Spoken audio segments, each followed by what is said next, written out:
যার কাছ থেকে আসছি তার কাছে চলে যাব। কিন্তু একটা প্রশ্ন বলতে পারেন, কথা বলার ভঙ্গিও বলতে পারেন, বলেন আমাদের প্রস্তুতি কতটুকু? চলে যে যাব, প্রস্তুতি কতটুকু? বিশেষ করে যুবকদেরকে বলতেছি, বলো যুবক প্রস্তুতি কতটুকু? পুরুষদেরকে বলতেছি প্রস্তুতি কতটুকু? মা বোনদেরকে জিজ্ঞাসা করতেছি প্রস্তুতি কতটুকু? কিন্তু এটাও তো সত্য, কে কখন যাবে কেউ জানে না। কে কখন যাবে কেউ জানে না। দুনিয়াটা উন্নত, টেকনোলজি সমৃদ্ধ, দুনিয়াটা এখন আঙ্গুলের মাথায়, টাচ করতে দেরি, সারা দুনিয়া সামনে আসতে দেরি করে না। কিন্তু তারপরও তো কোনো মেশিন তৈরি হলো না কে কখন যাবে, জানার কোনো উপায় আছে কিনা। এরকম কোন মেশিন তো আজ পর্যন্ত বিজ্ঞান পায় নাই খোঁজা। যে কোনো মুহূর্তে চলে যেতে হবে, ভালো মতে বুঝি, কিন্তু যেই কোনো মুহূর্তে চলে যেতে হবে, বেশি দিন থাকা যাবে না। কিন্তু আমার প্রশ্ন বা কথার ভঙ্গি হলো আমাদের প্রস্তুতি কতটুকু? কতটুকু আমি প্রস্তুতি নিলাম? সত্য তো এটাই, সত্য তো এটাই। বংশ হইলেই, বংশ যদি মানুষের পরিচিতি হইতো আল্লাহর কাছে, তাহলে আমি মনে করতাম যে কুরাইশের সমস্ত কুরাইশি জান্নাতি হইতো। কুরাইশের চেয়ে উত্তম বংশ তো আল্লাহ বানান নাই। এটা আমি বলতেছি না, জিবরিল আলাইহিস সালাম বলতেছেন, কাল্লাবতুল কাবাইলা কুল্লা মা ওয়াজাদতু আশরাফা মিন কুরাইশ। সমস্ত গোত্রকে ছাইনা দেখলাম, কুরাইশের চেয়ে উত্তম কোন বংশ নাই। যদি সোসাইটির হইলেই হইতো, তাহলে মক্কার চেয়ে উত্তম কোন জমিন দুনিয়াতে নাই। আমি বলতেছি না, জিবরিল আলাইহিস সালাম বলতেছে, কাল্লাবতুল কাবাইলা কুল্লা কাল্লাবতুল আরদা কুল্লা মা ওয়াজাদতু আতিয়াবা মিন মক্কা। দুনিয়ার জমিন কেন, সমগ্র জগতের জমিন ছাইনা দেখছি, মক্কার চেয়ে উত্তম কোন জমিন নাই। মক্কার চেয়ে উত্তম কোন সোসাইটি নাই। মক্কার সোসাইটি সবচেয়ে উত্তম সোসাইটি। নাইলে আল্লাহ নিজের ঘরটা এখানে রাখবেন কেন? দ্বিতীয় দ্বিতীয় তৃতীয় তৃতীয় তৃতীয় তৃতীয় তৃতীয় তৃতীয় সম্পর্ক যদি হইতো, তাহলে তো কোরআন অনেক সম্পর্কের কথাই আমাদেরকে বুঝান। একদিকে বাপ বেটার সম্পর্ক বুঝান, আর একদিকে বেটা বাপের সম্পর্ক বুঝান। যদি সম্পর্ক হইতো, তাইলে ইব্রাহিম আলাইহিস সালামের আব্বার জাহান্নামে যাওয়ার কোনো সুযোগ ছিল না। যদি বেটার দিকে দেখা হয়, তাহলে নূহ আলাইহিস সালামের ছেলের জাহান্নামে যাওয়ার কোনো সুযোগ হতো না। যদি স্বামী স্ত্রীর দিকে দেখা হয়, যেখানে একজনের কোনো অঙ্গ আরেকজনের কাছে লুকায়িত থাকে না, সমস্ত দুইজনের অঙ্গ দুইজনের কাছে বিলকুল প্রস্ফুটিত, কোনো লুকায়িত না, তাইলে নূহ আলাইহিস সালাম লূত আলাইহিস সালামের স্ত্রীদ্বয়ের জাহান্নামে যাওয়ার কোনো সুযোগ ছিল না। বিদায় আমার কথা শুরু ছিল, ছিলাম না, অচিরেই আসবে, থাকবো না। কিন্তু প্রশ্ন হলো প্রস্তুতি কতটুকু? কতটুকু আমাদের প্রস্তুতি? যে কোনো সময় তো উঠে যেতে পারি। দুনিয়ার কোন পরিচয় যদি চলতো, তাহলে একটা পরিচয় চলতো, একটা আমার বিবেক বলে, সেটা হলো আবু তালেব আর মুহাম্মদুর রাসূলুল্লাহর পরিচয় চলতো। আপনি জানেন না আবু তালেব কে আর মুহাম্মদুর রাসূলুল্লাহ কে? আমরা হয়তো জানি আমাদের নবী, ঠিক না? দুঃখ তো আমার এইখানেই, সারা বাংলাদেশে দেখবেন শুধু দুটা শব্দই বেশি পাবেন, একটা হইলো ওয়াজ মাহফিল আর একটা হইলো তাফসীর মাহফিল। সিরত মাহফিলও পাবেন না, শানে রিসালাতও পাবেন না, শানে সাহাবাও পাবেন না, শানে ওলামাও পাবেন না, শানে আউলিয়াও পাবেন না। হুজুররা রাগ হয়ে যাবে, কেননা শুদ্ধ এলাকার লোক তো, আমরা তো তেমন একটা শুদ্ধ বেশি জানি না, রাগ হয়ে যাবে। যেইখানে দেখবেন বাংলাদেশে হয়তো তাফসীর মাহফিল, নাইলে ওয়াজ মাহফিল, না সিরত মাহফিল, না শানে রিসালাত, না শানে সাহাবা। এই জন্য চারজন সাহাবী ছাড়া উম্মত আর একজনকেও চিনে না।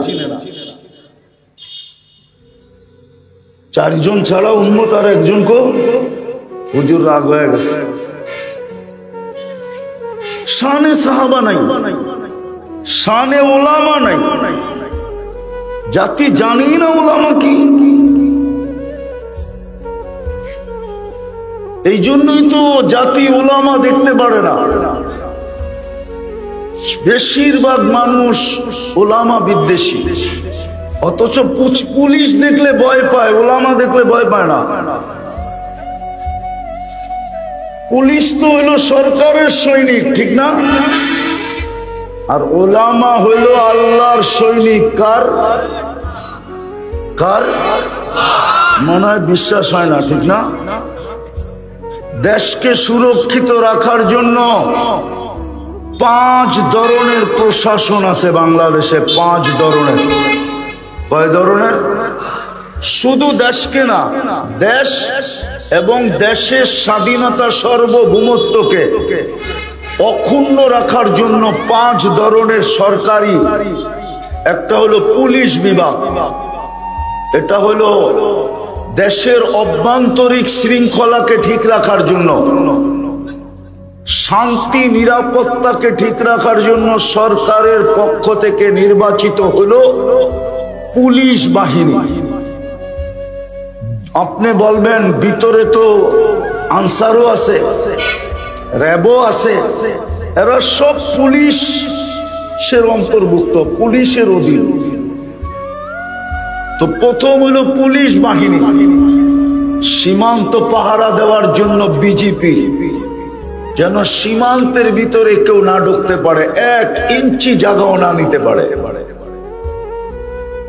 আর স্বাধীনতা সার্বভৌমত্বকে ধরে রাখার জন্য আকাশিক ভাবে বিমান বাহিনী, সামুদ্রিক ভাবে নৌবাহিনী, আর স্থল ভাগে সেনাবাহিনী।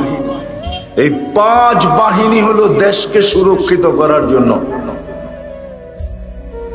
আর কোরআন হাদিস দিনকে সুরক্ষিত করার জন্য আল্লাহ নির্বাচিত করছে 4 বাহিনী। কয় বাহিনী? কয় বাহিনী? ভালো মতে বোঝেন কিন্তু। কয় বাহিনী? 4 বাহিনী। হরফের জন্য আল্লাহ নির্বাচিত করছে কারীদেরকে, যেন হরফ অক্ষরকে কেউ কোনোদিন বিকৃত না করতে পারে। কারীরা এটাকে ঠিক রাখবে। মাখরাজ যেখান থেকে উচ্চারণ, ওইখান থেকে যেন চুল পরিমাণ এদিক ওদিক না করতে পারে। এই জন্য কারী আল্লাহ সৈনিক নির্বাচিত। দ্বিতীয়, শব্দকে সুরক্ষিত করার জন্য নির্বাচিত হাফেজ, ও শব্দকে সুরক্ষিত করবে, কোরআনের শব্দ যেন কেউ এদিক ওদিক না করতে পারে। তৃতীয়, অর্থ এবং তাফসীরকে সুরক্ষিত করার জন্য ওলামারা নির্বাচিত। ওলামারা নির্বাচিত, এরা তৃতীয় বাহিনী। কেউ যেন কোরআনের অর্থ উল্টা পাল্টা না করতে পারে, তাফসীর যেন উল্টা পাল্টা না করতে পারে। করতে দেরি ওইখানেই ওকে ধরতে দেরি করবে না। সত্য তো? চতুর্থ বাহিনী হইল কোরআন হাদিসের রূপে একটা মানুষকে রূপান্তরিত করা। কোরআন হাদিসের রূপে একটা মানুষকে রূপান্তরিত করা, এটা হলো চতুর্থ বাহিনী, হলো হক্কানি আল্লাহওয়ালা। অথচ শানে ওলামার কোন ওয়াজ বাংলাদেশে হয়েছে কিনা আমার জানা নাই, বুজুর্গ জানা আছে কিনা জানি না। সারা দুনিয়া বলে আমরা আউলিয়াদেরকে মানি না, আসলেই তো শানে আউলিয়া তো আজ পর্যন্ত কোনো হয় নাই, কোথাও দেখলাম না। শুধু পাবেন তফসির মাহফিল আর ওয়াজ মাহফিল।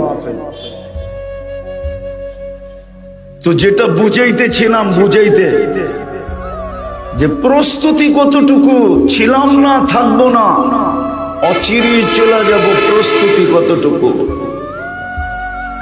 একটু ভাবি। দুনিয়ার কোনো পরিচয় তো চলবে না, হ্যাঁ প্রস্তুতির পরিচয় চলবে। এই জন্য দুইজনকে দেখলেই চোখে পানি আসে। আবু তালেবের কবর দেখলো চোখে পানি আসে, যে বুকে পাল্লা 44 বৎসর, 44 বৎসর বুকে রেখা পাল্লা, তারপরও পরিচয় কোনো লাভ দিল না। আর বেলালের বাড়ি দেখলো কান্না আসে, যে বেলাল তোমার বাড়ি কোথায়, তুমি কিরকম, তোমার দেশ কোথায়, বাসা কি, আর বর্তমানে তুমি কোথায়? বেলাল যেখানে ওইখানে কেউ নাই। আমি মানি আবু বকর সিদ্দিক 1 নম্বর, ওমর 2 নম্বর, উসমান 3 নম্বর, আলী রাদিয়াল্লাহু তাআলা আনহুম 4 নম্বর, আমি মানি। কিন্তু বেলাল যেখানে ওইখানে কেউ নাই। বেলাল জমিনে হাঁটলে জান্নাতে পদধ্বনি হয়। আমি তো বলি সবাইকে ফাঁকি দিয়া মেরাজে চলে গেছিলেন। সবচেয়ে নিকটতম মানুষটাও জানেন না কোথায় আছেন, এখন কি করতেছেন, বিচরণ কোথায়। আবু বকর সিদ্দিক যেই ঘর থেকে গেছেন ওই ঘরালাও জানে না কোথায় গেলেন। কিন্তু বেলাল মনে হয় বলতেছিল সবাইকে ফাঁকি দিছেন মানলাম, কিন্তু আমি কালো হইতে পারি, ইথিওপিয়া বাড়ি হইতে পারে, আমি অনারব হইতে পারি, আমার জবানটা তুতলা হইতে পারে, আমি কৃত দাস হইতে পারি, আমাকে ফাঁকি দেওয়া সম্ভব না। আমি তো আপনার আগে আগে চলব। আর জান্নাতে চলে দেখা দিছে। দিদা আমি কথাকে গুছায় নিয়ে আসতেছি। চিন্তা করা উচিত যে প্রস্তুতি কতটুকু। ওই প্রস্তুতির জন্যই তো আল্লাহ 2টা বড় ইহসান করলেন। এর চেয়ে বড় ইহসান আর কিছু হইতে পারে না, এর চেয়ে বড় ইহসান কিচ্ছু হইতে পারে না। ওলামা আমার সাথে একমত হবে, যাকে আল্লাহ মুসলমানের ঘরে অস্তিত্ব দিলেন, এর চেয়ে বড় ইহসান কি হইতে পারে? এর চেয়ে বড় দয়া কি হইতে পারে? এর চেয়ে বড় ভালোবাসা আর কি হইতে পারে? মুসলমানের ঘরে জন্ম দিলেন প্রস্তুতির জন্য। কিন্তু রংপুরের মানুষ, যুবক, তোমার পায়ে হাত রেখে জিজ্ঞাসা করি, তুমি বলো তোমার ভিতরে ইসলাম আছে কতটুকু? মা বোনদেরকে জিজ্ঞাসা করি কতটুকু ইসলাম আছে, পুরুষদেরকে জিজ্ঞাসা করি ইসলাম কতটুকু আমার ভিতরে। প্রস্তুতি নেওয়ার জন্যই তো আল্লাহ মুসলমানের ঘরে আমাকে অস্তিত্ব দিলেন। এর চেয়ে বড় কোনো ইহসান হইতে পারে না। আমি লিখি না, ইমাম গাজালি লেখছেন, এর চেয়ে বড় শুকরিয়া। হায় হায় হায়, শুকরিয়া আদায় করা ফরজ ছিল, কিন্তু ইমাম গাজালি এটাও লেখছে যে তুমি কতটুকু আদায় করবে, এটার তো কোনো সীমা রেখা নাই। মুসলমানের ঘরে অস্তিত্ব দিলেন প্রস্তুতির জন্য, কিন্তু প্রশ্ন রংপুরের মানুষ, আমাদের প্রস্তুতি কতটুকু? দ্বিতীয় আল্লাহর সবচেয়ে বড় ইহসান, প্রস্তুতি যাতে সহজে নিতে পারি, পরিশ্রমের ঘাম যেন না জড়ে। মাথার ঘাম পায়ে আসা তো দূরের কথা, কপালের ঘাম গড়ায়া যেন চক্ষু পর্যন্ত না আসে, এর আগেই যেন প্রস্তুতি হয়ে যায়। নাইলে এই কথা কেন বলতো? কোন উম্মতের জন্য তো কোনো উলামা হাদিস দেখাইতে পারবে না, কিন্তু এই উম্মতকে তো বলতেছে চোখের পানি গড়াইতে হবে না, মাসির মাথার পরিমাণ যদি তোর চোখের কোনায় উদিত হইল, মাসির মাথার পরিমাণ, তাইলে এই চক্ষু জাহান্নামের উপরে হারাম হারাম হারাম হারাম। চক্ষু হারাম মানে দেহই হারাম, চক্ষু হারাম মানে দেহ হারাম। এটা তো শুধু উম্মতে মুহাম্মদী হওয়ার কারণে সারপ্রাইজ, উম্মতে মুহাম্মদীর জন্য। এই জন্যই আমি শব্দটা মনে রাখতে হবে, যাতে মাথার গাম পায়ে ফেলা ব্যতীত অল্প পরিশ্রমী প্রস্তুতি হয়ে যায়। এই জন্য বন্ধুর উম্মত বানাইলেন, তাও বাছাই করা। কি করা? বাছাই বোঝেন? আরে বাছাই বোঝেন কি? বসাইছো তো আপনি করে আমার থেকে বহুত দূরে, আর স্টেজটাও বানাইছে চাঙ্গে। চাং বোঝেন না? আপনারা আমগো ঢাকায় ভাষা বুঝবেন না, ঠিক না? অনেক উঁচা, ঠিক না? আর আপনি করে বসাইছো আমার চেয়ে অনেক দূরে। তো যেটা বুঝাইতেছিলাম, কি জানি বুঝাইতেছিলাম,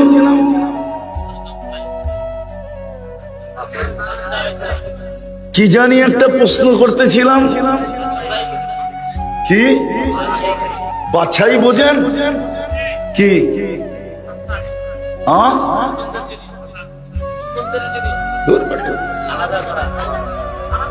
বাছাই হলো সারা বাজার ঘুরতে ঘুরতে ঘুরতে ঘুরতে ঘুরতে তারপরে একবারে সবচেয়ে উচ্চ কোয়ালিটি মানসম্মত নিজের পছন্দেরটা বাহির করা, এটার নাম হলো বাছাই করা। যেমন ফল কিনতে যায়া দেখতে দেখতে দেখতে টিপা টাইপা তারপরে একটা পছন্দ করে। কোরআন বলে হুয়া জিতাবাকুম, মানব জাতির ভিতর থেকে আমাদের, আপনাদেরটা আমি জানি না, আমারটা আমি বলি, যে মনে হয় 1000 কোটি মানুষের ভিতর থেকে আল্লাহ দেখতে ছিল কিন্তু পছন্দ হইতেছিল না। আমার উপরে যখন কুদরতি নজর পড়ছে তখন বলছে আয় তোরে আমার বন্ধুর উম্মত বানাইলাম। এটার নাম হলো বাছাই করা। বাছাই করে বানাইলেন হুয়াজতাবাকুম। হায় হায়, আমি আবার হারায়া যাব, সময়ও নাই আমার কাছে, ওই দিকে গেলে হারায়া যাব। উম্মত তো জানে না নিজের দাম কত, কার উম্মত এটাও জানে না। যদি যুবক জানতো তাহলে ওর চুলের কাটিং এরকম হতো না, ও 50 টাকার চুল 400 টাকা দিয়ে কাটতো না। মা বোন যদি জানতো তাহলে কোনোদিন বেপরদা চলতো না।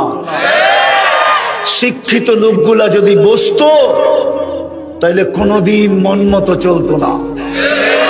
পুরুষরা যদি বসতো তাহলে নিজের পছন্দ মতো জীবন কাটাইতো না। আজকে আমরা বুঝি নে কার উম্মত, কার উম্মত, আমাদের দাম কি, দাম বুঝি না, কাম করতে কে বুঝবো। এই জন্যই তো বলি যুগ বিয়োগে মিলে না উম্মতে মুহাম্মদী, আর এরা হবে নির্যাতিত। তাহলে কোরআন উল্টায়া গেল না? উম্মতে মুহাম্মদী হবে নির্যাতিত, উম্মতে মুহাম্মদী হবে নিষ্পেষিত, উম্মতে মুহাম্মদী হবে ঘৃণিত, উম্মতে মুহাম্মদী হবে দীক্ষিত, উম্মতে মুহাম্মদী হবে অবহেলিত, উম্মতে মুহাম্মদী হবে দুনিয়ার ভিতরে সবচেয়ে লাঞ্ছিত। তাহলে তো কোরআনই উল্টে যাবে। কোরআন তো এটা বলে না, কোরআন তো বলে আনতুমুল আলাউনা, তোমরাই সবার উপরে থাকবে। ওই মাইক ঠিক করো, আওয়াজ বেশি দিতে হবে না। কোরআন তো বলে আনতুমুল আলাউনা, তোমরাই সবার উপরে থাকবে। কোরআন তো বলে, কোরআন তো বলে, কোরআন তো বলে উলাইকা লাহুমুল আমান, আমি নিরাপত্তার চাদর দিয়ে তোমাদেরকে ঢেকে রাখবো। কোরআন তো বলে লাহুম রিজকুন কারীম, ক্লান্তিহীন রিজিক আমি তোমার বাড়িতে পৌঁছায় দেব। বরং হাদিস দেখলে তো মনে হয় আল্লাহ তো অঙ্গীকার করতেছে ইয়ারযুকু কামা তারযুকু কামা ইয়ারযুকুত তাইর, আমি তোমাদেরকে পাখির মতো পালবো, পাখির। কোরআন তো বলে হায়াতান তাইয়্যিবা, পছন্দের জীবন আমি তোমাদেরকে দিব। কোরআন তো বলে ইন্নাল ইজ্জাতা লিল্লাহি ওয়া লিরাসূলিহি ওয়া লিল মুমিনিন, ইজ্জতের উচ্চ শিখরে তোমাদেরকে রাখবো। কোরআন তো বলে ইন্না নানসুরু রুসুলানা ওয়াল্লাযীনা আমানু, ও উম্মতে মুহাম্মাদি হাত উঠাইতে দেরি, সাহায্য আসতে দেরি হবে না। আর প্রমাণও তো দিলেন, একজনের জন্য ফেরেশতা চলে আসলো। মনে হয় হুজুররা মানতে রাজি না, আপনারা মানতে রাজি? কয়জনের জন্য ফেরেশতা? একজনের জন্য ফেরেশতা। আমি প্রমাণ দিতেছি, হায়াতুস সাহাবায় আছে। সাহাবী রাসূলকে ডাকাতে ধরলো, বলল তোমার মাল নিব, আচ্ছা নিয়ে নাও। বলছে শুধু মাল নিব না, তোমাকে জবাও করব। বলছে তাইলে আমার একটা কথা আছে। বলছে সেটা কি? বলে আমাকে 2 রাকাত পড়তে দাও। বলছে ঠিক আছে পড়ো।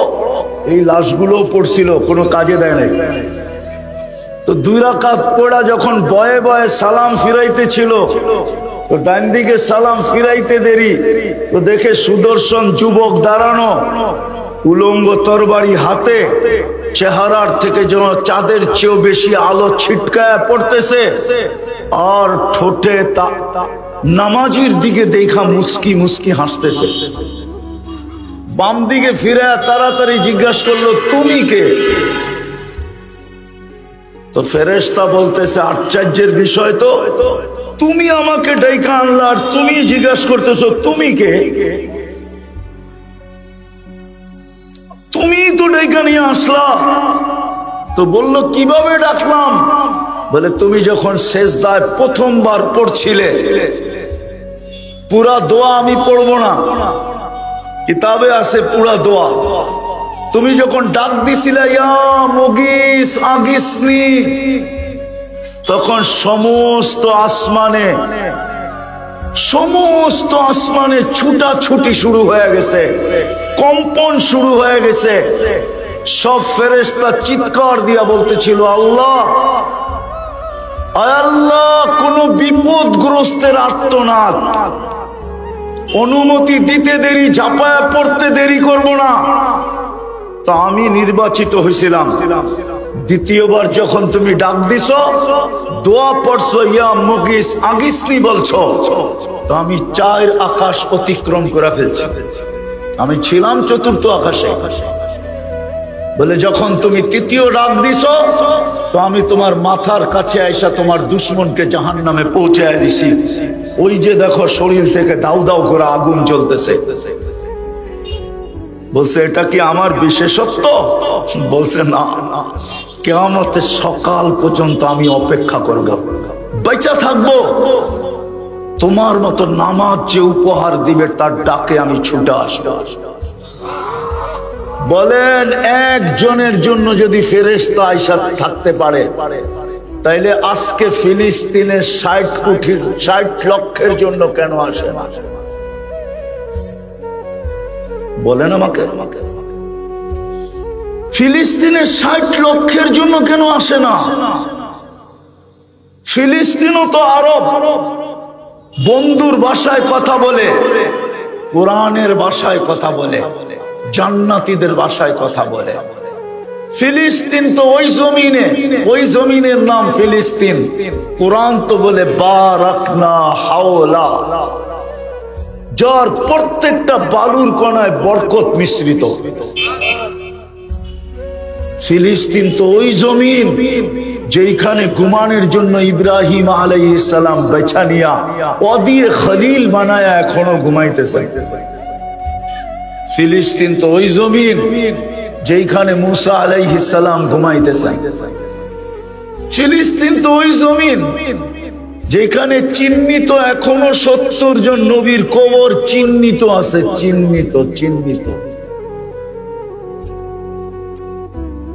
ফিলিস্তিন তো ওই জমিন যেখানে 45,000 মুহাম্মদুর রাসূলুল্লাহর জিয়ালেরা সাহাবীরা 45,000 যেখানে ঘুমাইতেছে। 60 লক্ষর জন্য কেন আসে না? ও রংপুরের মানুষ বলেন না, এই জন্যই বলছিলাম প্রস্তুতির জন্য সবচেয়ে বড় নেয়ামত দিছিলেন ইসলাম মাতৃকুলে, কিন্তু শুধু নামটা রাখলাম, সব হারায় ফেললাম। ভাই আওয়াজ না করি, রাস্তায় কেউ আওয়াজ না করি, কথা উপর থেকে আসে নিচের থেকে আসে না। শুনতে ভালো না লাগবে বলে দিবেন, বন্ধ করে দিব। রাগ হয়ে যাবেন বললে তো আপনাদের রংপুরে আমাদের আসতে হবে না। 300-350 কিলোমিটার দূরের থেকে রংপুরে আসার আমাদের কোনো প্রয়োজন নাই, বাধ্যবাধকতা নাই। আমাদের ওয়াজের হাজারো ক্ষেত্র আছে। আল্লাহর হুকুম মানবেন না? যুবক, তুমি মনে করো চুলের কাটিং দিয়ে তুমি উঠে যাবে ওদের চোখে, বিজাতির চোখে তুমি ভালো হবে চুলের কাটিং দিয়া আর টি শার্ট ইন কইরা আর এই পোশাক পরা? আমার কথা ভালো মতে শোনো, তুমি যতই ওদের রঙে রঙিন হও কোনোদিন ওদের কাছে প্রিয় হইতে পারবে না। প্রমাণ দিব, প্রমাণ আমার পিছে প্রমাণ বসা আছে, দিব। আমেরিকান পাসপোর্ট দাঁড়ি, যাও জিজ্ঞাসা করো, তোমাদের সে আপডেট হয়ে যখন আমেরিকায় ঢোকে, যখন স্ক্রিনে পাঞ্চ করে পাসপোর্টটা, আমেরিকান পাসপোর্ট যখন পাঞ্চ করে তোমাদের চেনে আমেরিকানদের থেকে আপডেট হয়ে ঢোকে মহিলা, আধা ঘন্টা ওর দিকে শুধু চাইতে থাকে, ওর রূপ দেখে না, চোখ বড় বড় করে দেখতে থাকে। জিজ্ঞাসা করো, নিয়ে আসবো ডাইকা সামনে। আমাকে বুঝাইতে হবে না, আমি দুনিয়া চৈষা বেড়াই। 103টা দেশ দেখা শেষ, 103টা ইমিগ্রেশন দেখছি। তোমাদের উন্নত দুনিয়া শুধু নিউজিল্যান্ড বাকি আছে আমার, আর কোন উন্নত দুনিয়া বাকি নাই। আমার কথা শোনো, কাজে দিবে, নাইলে যৌবন আল্লাহ দিছে, তোমার বাবার কিনা না যৌবন। তোমার বাবা কোনখান থেকে যৌবন কিনাই না, তোমার ভিতরে ফিট করে নাই। যৌবন তো আল্লাহ দিছে। তৃতীয় লিঙ্গ বানাইলে কি করতা তুমি বলো? কি করতা তৃতীয় লিঙ্গ বানাইলে? কথা বোঝো, আর কোনোদিন নাও আসতে পারি। আসলাম তো একটু হক আদায় করে যেতে চাই, যে কিয়ামতের দিন যেন বলতে পারি যে আল্লাহ বুঝাইতে চেষ্টা করছি, বুঝে নাই। করার কি?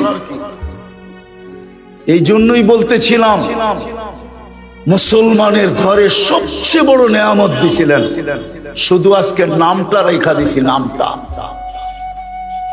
আমি চিনি যুবকরা রাগ হয়ে যাও না, আমি জানি 50-50 লাখ টাকা দিয়া ঘুরতেছে, 30-30 লাখ টাকা দিয়া ঘুরতেছে শুধু ইউরোপ যাওয়ার জন্য। কে তুমি তো 14 তারিখ ওর চেয়ে বেশি উদযাপন করো। আমেরিকায় তো এত বেশি 14 তারিখ উদযাপিত হয় না। নিয়ে আসো আমার সামনে, আমি জিজ্ঞাসা করি, বয়স্ক হলে কি হবে? চোখে তো পট্টি লাগায় নিউ ইয়র্কে ঘুরে না। 14 তারিখের দিন নিউ ইয়র্কে তোমাদের মতো ফুল দেয় নাকি? শুধু ফুল দাও তোমরা? ফুল দেয়, হোটেলে খাওয়ায়, পার্সেল দেয়। ডাক্তার যদি বলতো যে কলিজা বুনা করে দিলে কোনো মরবে না, তাহলে কলিজা বাইর করে বুনা করে দিয়া তারপরে বলতো একবার হইলো আমাকে লেখা দে I.U। মনে হয় বোঝে নাই, ফিডার খায় তো, করতে বুঝবে।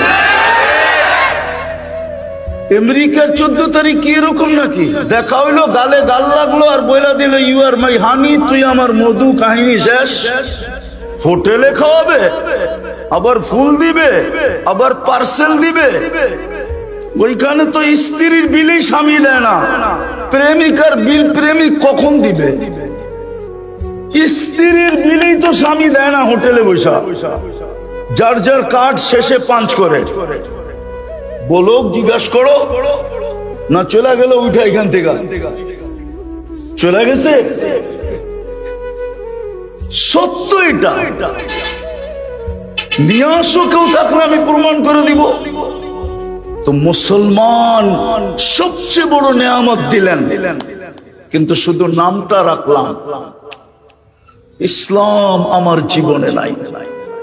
কালকে এই চেহারাটা কিভাবে দেখাবো? বলবেন চেহারা দেখাইতে হবে কেন? এটারও যুক্তি দিতেছি। 24 ঘন্টা নুন কার খায়? 24 ঘন্টা সার্ভিস কে দেয়? পয়সা নাই। শুধু অক্সিজেনের দাম যদি পানির দামে ধরতেন, পানির দামে 30 টাকা লিটার ধরতেন, রংপুরও 1 লিটার পানি 30 টাকা মনে হয়। 30 টাকা যদি ধরতেন তাহলে ডেলি 16,500 টাকা বিল দিতে হইতো। রংপুরে হইতো আবার বিল্ডিং, আরে ঝুপড়ি হইতো কিনা সন্দেহ ছিল। যদি ডেলি 16,500 টাকা বিল দিতে হইতো ডেলি বাঁচার জন্য, মাসে 4,95,000 টাকা বিল দিতে হইতো। শুধু যদি অক্সিজেনের বিল নিতেন পানির দামে, পানির দামে। এই জন্যই প্রস্তুতি নিয়ে যেতে হবে। আর প্রস্তুতি নেওয়ার জন্যই সবচেয়ে বড় নেয়ামত দিছিলেন ইসলাম। কিন্তু শুধু নামটা রেখা দিছি। হাদিস যদিও 1400 বছর আগে আমাদেরকে সতর্ক করছিলেন যে একটা দিন আসতে পারে তোমাদের উপরে, লা ইয়াবকা মিনাল ইসলামি ইল্লা ইসমু, শুধু নামটা থেকে যাবে, ইসলাম তোমাদের ভিতরে থাকবে না। তখন পরিণতি কি হবে ওটাও জানায় দিলাম, একটু আগেই বললাম। একজনের জন্য ফেরেশতা আসতো, আজকে 60 লক্ষের জন্য আসে না। অথচ ফিলিস্তিনি আজকে 250 কোটি মুসলমানের জন্য আসে না। 250 কোটি মুসলমান ফিলিস্তিনের জন্য চোখের পানি ঝরাইতেছে, এক মত পোষণ করতেছে, সবার ভিতরে রক্তক্ষরণ হইতেছে। কিন্তু আজ 250 কোটি মানুষের জন্য, 250 কোটি মানুষের জন্য আসতেছে না। 250 কোটি মানুষ, 250 কোটি মানুষের চোখের পানি ঝরতেছে। বলো কোলামারা জড়াইতেছে কিনা? বলো তোলাবারা জড়াইতেছে কিনা? বলো প্রত্যেক মাদ্রাসায় কোরআন পড়া পড়া দোয়া হইতেছে কিনা? কিন্তু কোথায় ফেরেশতা? শুধু নাম আছে। আর বলে গেছেন হ্যাঁ, খাল থাকবে না ঢাকা শহরে, জায়গার নাম থাকবে দোলাই খাল। ঝিল থাকবে না ঢাকা শহরের নাম থাকবে মতি ঝিল। বাজার থাকবে না কিন্তু ঢাকা শহরের নাম থাকবে দান মন্ডি। বাঙ্গা থাকবে না, আমেরিকার চেয়ে উন্নত হবে ওই চৌরাস্তা, বাঙ্গার চৌরাস্তা, যেখানে নতুন ড্রাইভার গেলে হারায়া যায়। কোন দিক দিয়ে নামবো, কোন দিক দিয়ে উঠবো, ও কোনো কুল কিনারাই পায় না। নাম কিন্তু বাঙ্গা, কিন্তু বাঙ্গা না, ওর চেয়ে উন্নত কোনো এলাকাই না। ঠিক না? আজকে আমাদের ইসলাম রয়ে গেছে, কালকে এই চেহারাটা কি করে দেখাবো বলেন? সাহায্য যদি না আসে তাহলে কি করে বাঁচবো? একের পরে এক দেশ তো গ্রাস হইতেছে। আফগানিস্তান হইলো, ইরাক হইলো, লিবিয়া হইলো, এখন ফিলিস্তিন হইতেছে, 2 দিন পরে সিরিয়া তো হয়েই সারছে, তারপরে তো সিরিয়ালে হইতে থাকবে। তখন কি করবেন? তো ছিলাম না, থাকবো না, যার কাছ থেকে আসছি তার কাছে চলে যেতে হবে। কিন্তু প্রশ্ন হলো প্রস্তুতি কতটুকু। প্রস্তুতি নেওয়ার জন্যই মুসলমানের ঘরে জন্ম দিছিলেন। এত বড় নিয়ামত মাতৃকোলে দিয়া দিছেন, মাতৃকোলে। সহজে যেন প্রস্তুতি নিতে পারি, এই জন্য উম্মতে মুহাম্মদী বানাইছিলেন। আমি তো বলি, যুবক যদি নবীর আদর্শে চুল কাটতো তাইলে প্রত্যেক চুলের বদলায় সওয়াব পাইতো। নবীর আদর্শে চুল কাটলে 50 টাকা লাগতো, 350 টাকা দিয়ে যুবক পিজা খাইতে পারতো। প্রত্যেক চুলের বদলায় সওয়াব পাইতো। কিয়ামতের দিন যখন নবীজির সাথে সাক্ষাৎ হইতো তো পানি পান করার পরে হাতও পাততে পারতো। নবীজি বলতো যে পানি তো পান করা দিলাম, আবার হাত পাতলি কেন? বলে আপনার আদর্শে সারা জীবন চুল কাটলাম, কি দিবেন দেন না। মনে হয় বুঝাইতে পারি না। চুল কেটে তো নবীজির কাছে হাত পাততে পারতো। আপনি বলবেন একটা তো আদর্শ শুধু, হ্যাঁ এটাই তো ঘোষণা আছে, একটা সময় আসবে মান তামাসসাকা বিসুন্নতি, যে আমার একটা সুন্নতকে আঁকড়ায় ধরবে, একটা সুন্নতকে সঙ্গী বানাবে, ফালাহু আজরু মিয়াতি শাহীদ। ইমানের সাথে যদি একটা সুন্নতকেও আঁকড়ায় ধরে, পাঞ্জা দিয়া ধরে, নিজের জীবনের সঙ্গী বানায়, আল্লাহর রাসূল বলছে 100 শহীদের সওয়াব। কি বিশ্বাস হয় না? হয় না? তো দ্বিতীয় নিয়ামত তো দিলেন, নজে যেন প্রস্তুতি হয়, এক রাত্রে যেন প্রস্তুতি হয়। এক রাত্র 83 বৎসর। কয় রাত্র? 1000 মাস 83 বৎসর। আমি যদি 83,000 বৎসর বলি তাইলেও ভুল হবে না, আমি মিলাইয়া দিতে পারবো যোগ বিয়োগ। 83 লক্ষ বৎসর বললেও ভুল হবে না, ভুল হবে না। কেননা আল্লাহ আগে একটা শব্দ বলছে, ওটা না বললে বলতে পারতাম না, খায়রুম মিন আলফি শাহর। খায়র, এক রাত্রে যেন প্রস্তুতি নিতে পারে। আসেন আপনাদের কাছে প্রশ্ন, ওই রসুলের আদর্শ কতটুকু? রসুলের ইজ্জত রাখলাম কতটুকু? দাড়ি কতটুকু? রসুলের রঙে রঙিন কতটুকু? ওই রসুলের রঙে রঙিন কতটুকু? অথচ একটা প্রশ্নের ভিত্তিতে তো আল্লাহ জবাব দিছিলেন কোরআনে, মান আতা আর রাসূল ফাকাদ আতা আল্লাহ। যে আমার রঙে রঙিন, আমি আল্লাহ মাইনা নিব, সে যেন আমার রঙেও রঙিন। এক প্রশ্নের জবাব তো আল্লাহ কোরআনে দিয়া দিছিলেন যে আল্লাহ আপনাকে দেখি না, আপনার রঙে রঙিন হব তো হব কি করে? লা তারা কাল উয়ুন, আপনাকে চোখে দেখা যায় না। ওয়ালা তুখালিতুকাদ দুনুন, আপনাকে ধ্যান ধারণায় আনা যায় না। ওয়ালা ইয়াসিফুকাল ওয়াসিফুন, আপনাকে বর্ণনা দিয়ে শেষ করা যায় না।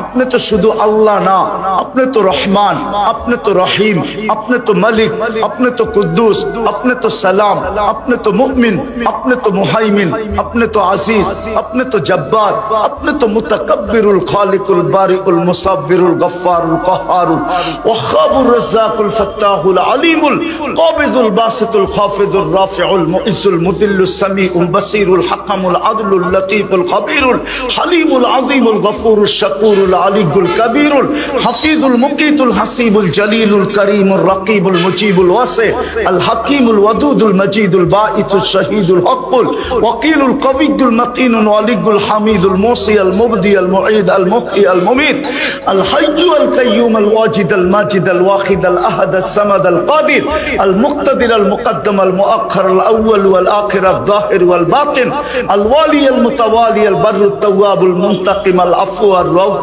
মালিক আল মুলক যাল জালালি ওয়াল ইকরাম আল মুকসিত ওয়াল জামি ওয়াল গনি ওয়াল মুগনি আল মানি আদ দার আল নাফি আল নূর আল হাদি আল বদি ওয়াল বাকি আল ওয়ারিস ওয়াল রশিদ আস সাবুর জাল্লে জালালু। আপনি তো 99 পদের মালিক, আপনার রঙে রঙিন হব তো হব কি করে?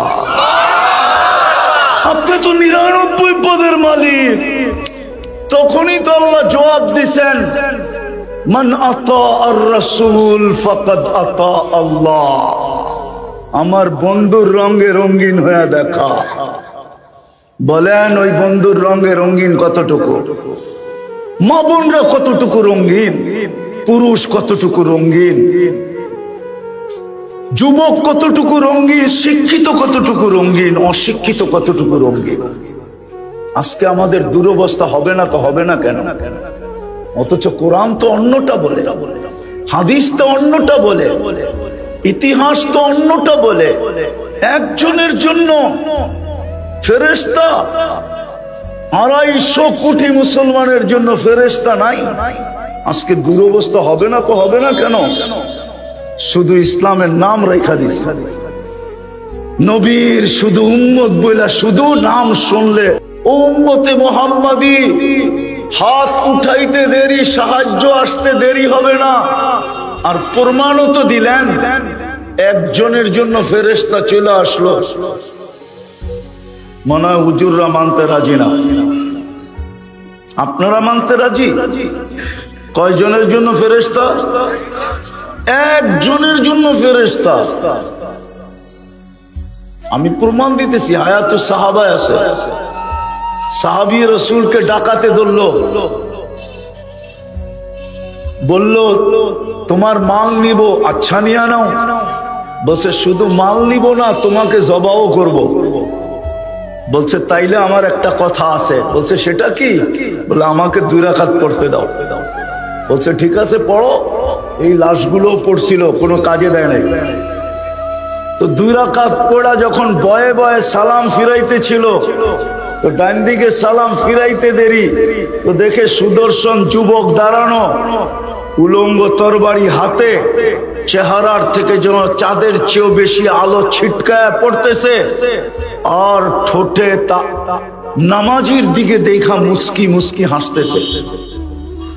বাম দিকে ফিরে তাড়াতাড়ি জিজ্ঞাসা করলো তুমি কে?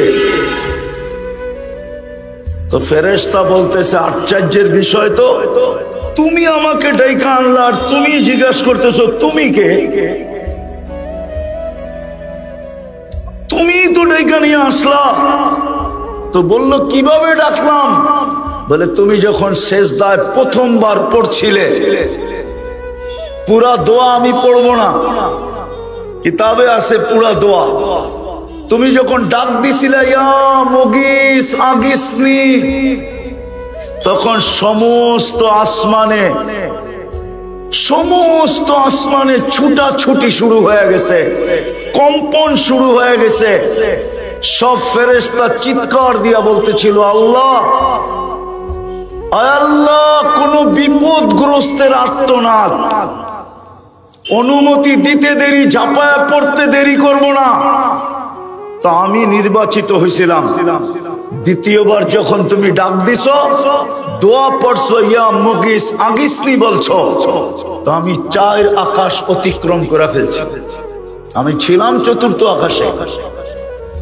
বলে যখন তুমি 3য় ডাক দিছ, তো আমি তোমার মাথার কাছে আইসা তোমার দুশমনকে জাহান্নামে পৌঁছায় দিছি। ওই যে দেখো শরীর থেকে দাউ দাউ করে আগুন জ্বলতেছে। বলছে এটা কি আমার বিশেষত্ব? বলছে না, কিয়ামতের সকাল পর্যন্ত আমি অপেক্ষা করব, বেঁচে থাকবো, তোমার মতো নামাজ যে উপহার দিবে তার ডাকে আমি ছুটে আসবো। কোরআন এটাই বুঝাইতে চায় যে একদিন ছিলাম না, এটা চিরসত্য, আবার একদিন থাকবো না, এটাও চিরসত্য। অস্তিত্ব যিনি দিছেন, আবার ওনার কাছে চলে যেতে হবে। এই জন্যই আল্লাহ আমাদেরকে বুঝাইতে চান। আর বুঝানোর প্রয়োজন কেন, এটাও বুঝাবো যে বুঝানোর প্রয়োজন কেন হলো। বাধ্য করলেই তো পারতেন। সমগ্র সৃষ্টি তো আল্লাহর হুকুমে বাধ্য, আমাদেরকে কেন করলেন না? আমাদেরকে যদি আল্লাহ বাধ্য করতেন, তাইলে আমাদের শ্রেষ্ঠত্ব থাকতো না। এই জন্যই তো মানুষের শ্রেষ্ঠত্ব। শ্রেষ্ঠত্বের কারণগুলোর ভিতরে এটাও একটা কারণ যে মানুষকে আল্লাহ বুঝান, বাধ্য করেন না। আল্লাহ প্রমাণ দিছে তোমাদেরকে বাধ্য করতে পারতাম। এই জন্য এক জায়গায় আল্লাহ দৃষ্টি আকর্ষণ করছেন, উনজুর ইলাস সামাই ওয়া ইরতিফাইহা, মাঝে মাঝে আকাশটাকে দেখো আর উচ্চতাটা দেখো, উচ্চতা। তারাউনাহু বিগাইরি আমাদ, কোথাও খুঁটি খুঁজে পাবে না। আমি যদি এটাকে খুঁটিবিহীন বাধ্য করতে পারি, আবার একটাও না কিন্তু সাবা সামাওয়াতিন তিবাকা, একের উপরে একটা এরকম 60টা, এটাকে যদি বাধ্য করতে পারি তাহলে তোমাকে বাধ্য করা কোনো ব্যাপার ছিল না। কি বলে, কোনো ব্যাপার ছিল? কোনো ব্যাপার ছিল না। আল্লাহ বলে বিশাল আকাশ দিয়া যদি তোর ব্রেনের পর্দা না খোলে, তাহলে আল্লাহ আরেকটা দেখাইতেছেন, উনজুর ইলাশ শামসি ওয়া শুআইহা, সূর্য দেখ আর কিরণ দেখ। এটাকে যদি বাধ্য করতে পারি তাইলে তোকে বাধ্য করা কোনো ব্যাপার না। তারপরে বলেন, এটাও যদি তোর মাথার খুপরির ভিতরে না ঢোকে, বিবেকের পর্দা না খোলে, তো উনজুর ইলাল বিহারি ওয়া আমওয়াজিহা, সমুদ্র দেখ আর তরঙ্গমালা দেখ। যমুনা তো বাঁধতে বাঁধতে উত্তরবঙ্গকে 12টা বাজায় দিল, ঠিক না? বঙ্গোপসাগর ভাঙে না কেন? যুক্তি দিয়া বুঝান। যমুনায় তো বাঁধতে বাঁধতে উত্তরবঙ্গের 12টা বাজায় দিল, ঠিক না? আরে মনে হয় বোঝেন না, ঠিক না? মেঘনা বাঁধতে বাঁধতে তো 12টা বাজায় দিল। পদ্মা বাঁধতে বাঁধতে তো কত থানা বিলীন করে দিল। বঙ্গোপসাগর ভাঙে না কেন? আল্লাহ বলে উনজুর ইলাল জিবালি ওয়া আমওয়াজিহা, নদীর থেকে তো সমুদ্রের তরঙ্গ আরো বড় বড়। ওটাকে আমি বাধ্য করছি, এই জন্য ওটা নড়ে চড়ে না, ঢেউ যত বড়ই আসুক। আল্লাহ বলে এটা দিয়েও যদি বুঝে না আসে, তো উনজুর ইলাল জিবালি ওয়া ইস্তিকরারিহা, পাহাড় দেখ আর দৃঢ়তা দেখ। এটাও যদি তোর বুঝে না আসে, তাহলে উনজুর ইলাল আরদি ওয়া ইত্তিসাইহা, জমিন দেখ আর প্রশস্ততা দেখ। পানির উপরে বিছানো, নাইলে পাইপ গাললে পানি আসে কোত্থেকা? আল্লাহ বলে বুসিতাতিল আরদু আলা মাইল জামাদ, আমরা পানির উপরে বিছায়া দিছি এটাকে। আমাদের জমিনটা পানির উপরে বিছানো, নাইলে পাইপ গাললে পানি আসে কোত্থেকা? আল্লাহ বলে আমি তোমাদেরকে বাধ্য করি নাই, বুঝাইতে চেষ্টা করতেছি। বাধ্য করলে তো 1-2 ব্যাপার, আরে 1-2 তো বড়। আল্লাহ বলে তোমাদেরকে বাধ্য করি নাই, বাধ্য করলে তোমাদের শ্রেষ্ঠত্ব অক্ষুণ্ণ হবে, শ্রেষ্ঠত্ব ক্ষুণ্ণ হবে। তুমি সৃষ্টির সেরা, তোমাকে বুঝাইতেছি। তো আল্লাহ আমাদেরকে বুঝাইতে চাইতেছেন যে তুমি ছিলে না। আল্লাহ তাআলা আল ইনসানি হিনুম মিনাদ দাহর লাম ইয়াকুন শাইআম মাযকুরা, ছিলাম তো ছিলাম কি এটাও বলে দিছে। ছিলা তো মা আম্মাহিনা, এই জন্য এক হাদিসে আছে আল্লাহ নিজেই মানুষকে সম্বোধন করেন। কেন? মানুষের একটা স্বভাব আছে যেটা কোনো প্রাণীর নাই, কোন সৃষ্টির নাই। একটা স্বভাব মানুষের আছে যেটা আল্লাহ কোনো প্রাণীকে দেন নাই। সেটা হলো কোরআন চিৎকার দিয়া বলতেছে কুতিলাল ইনসানু মা আকফারা, অকৃতজ্ঞতার স্বভাব একমাত্র মানুষের। মানুষের মতো অকৃতজ্ঞ কোনো প্রাণী নাই, কারো ভিতরে অকৃতজ্ঞতা নাই। থাকলে কোরআন কেন বলতো মা মিন শাইইন ইল্লা ইউসাব্বিহু বিহামদি রাব্বি, সমগ্র সৃষ্টি আল্লাহর গুণগানে 24 ঘন্টা রত। অথচ মানুষের পিছনে কোরআন সারাদিন দৌড়াইতেছে, চিৎকার দিতেছে, মা গাররাকা বিরাব্বিকাল কারীম। তুই আল্লাহর থেকে বিমুখ হলি তো হলি কি কইরা? ওই আল্লাহ যিনি কারীম, কারীম আল্লাহর থেকে তোকে বিমুখ করলো কে?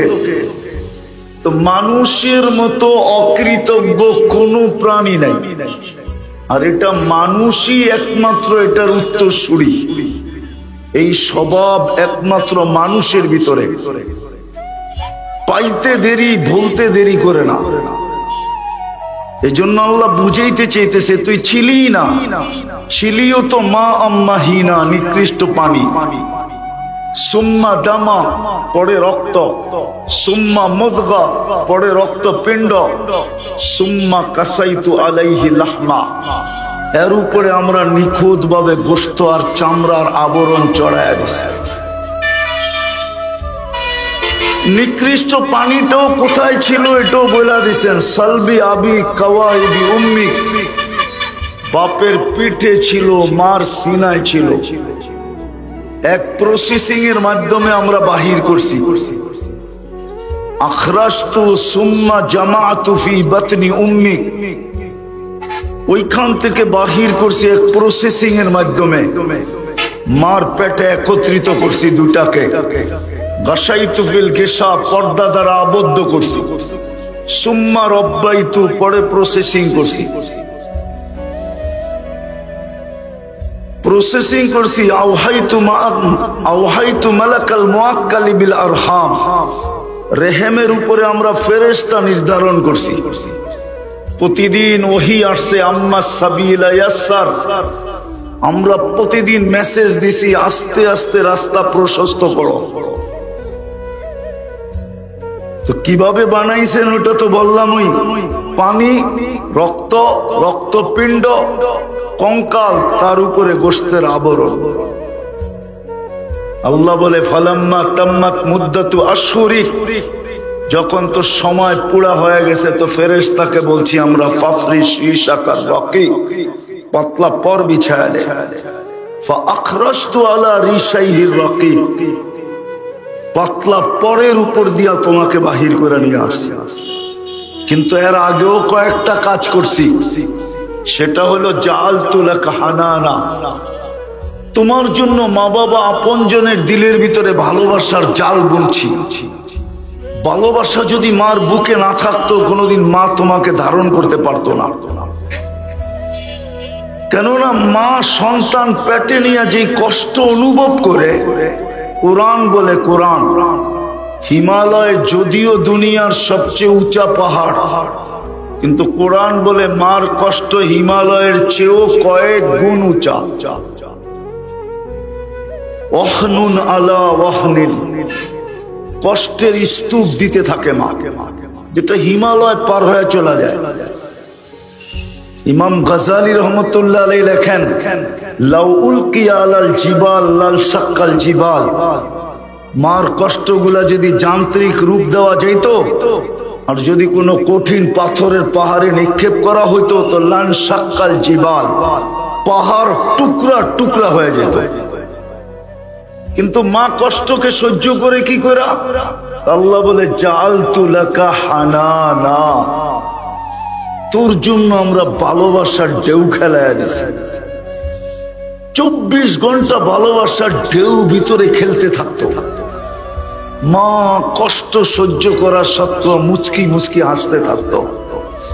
কেউ যদি জিজ্ঞাসা করতো এত কষ্ট তারপরও হাসি, তো হাসি দেখছো কি? কলিজার টুকরার চেহারা দেখতে দেরি, একদিকে কষ্ট ভুলতে দেরি করব না, আরেকদিকে হাসির মুক্তা ছড়াইতে দেরি হবে না।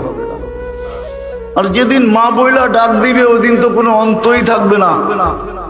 আল্লাহ বলে এইখানেই শেষ না, জাআলতু লাকা আম্বাতু লাকা ইরকাইনি রাকিকাইনি ফি সাদরি উম্মি, তোর মার সিনায় আমি দুটা পাতলা রগ জারি করছি, ঝর্ণা প্রবাহিত করছি, লাবানান খালিসা, পিওর দুধের ঝর্ণা, যার বিকল্প কিয়ামতের সকাল পর্যন্ত আসবে না। হ্যাঁ, পাওয়া যায় উন্নত দেশে বাচ্চাদের বড় নামি দামি দুধ, প্যাকেট জাত, কিন্তু গায়ে লেখা আছে মার দুধের কোনো বিকল্প নাই। আল্লাহ বলে পিওর দুধের ঝর্ণা তোর জন্য প্রবাহিত করছে। হাররান ফিস শীতা, শীতের ছোঁয়া লাগতে দেরি, আমরা ছুটা এসা গরম করতে দেরি করি নাই। বারিদান ফিস সাইফ, গরমের ছোঁয়া লাগতে দেরি, আমরা ছুটা এসা ঠান্ডা করতে দেরি করি নাই। এইভাবে আমরা তোকে পালছি। যদিও তুমি আসছিলে নিশ্চয়, কুনতা মিসকিনা, বড় নিশ্চয় ছিলে তুমি। ফালা লাকা সিন্নুন তাক্তা, মার পেটের থেকে যখন আসছিলে তো তোমার দাঁত ছিল না, কোত্থেকে কাটবে? ওয়ালা লাকা লিসানুন তানতিক, জিহ্বা ছিল কিন্তু বাকশক্তি ছিল না। ওয়ালা লাকা উযুনুন তাসমা, কান ছিল কিন্তু শ্রবণ শক্তির কার্যকারিতা ছিল না। ওয়ালা লাকা আইনুন তানজুর, চক্ষু ছিল কিন্তু দৃষ্টি শক্তির কার্যকারিতা ছিল না। ওয়ালা লাকা আকলুন তুমাইয়িজ, মগজ ছিল কিন্তু ভালো মন্দ কি জিনিস তুমি বুঝতে না। ওয়ালা লাকা কলবুন তাতাফাক্কার, দিল ছিল কিন্তু চিন্তা কি জিনিস তুমি জানতে না। ওয়ালা লাকা ইয়াদুন তাবতিশ, হাত ছিল কিন্তু ধরার ক্ষমতা ছিল না। ওয়ালা লাকা রিজলুন তামশি, পাও ছিল কিন্তু চলার ক্ষমতা ছিল না। ফাকাত তাতাহাররাক, তুমি একটু নড়াচড়া করতে পারতে, শুধু হাত পাও নাড়াইতে চাড়াইতে। কুনতা সগীরা, বড় ছোট ছিলে। কুনতা দাঈফা, বড় দুর্বল ছিলে। কুনতা জাহিলা, তোমার মতো অজ্ঞ তো কেউ ছিলই না। এই ছিল তোমার চিত্র। আমরাই কিন্তু তোমাকে সাজাইছি। সাজাইতে সাজাইতে সাজাইতে এক পর্বে নিয়ে আসছি।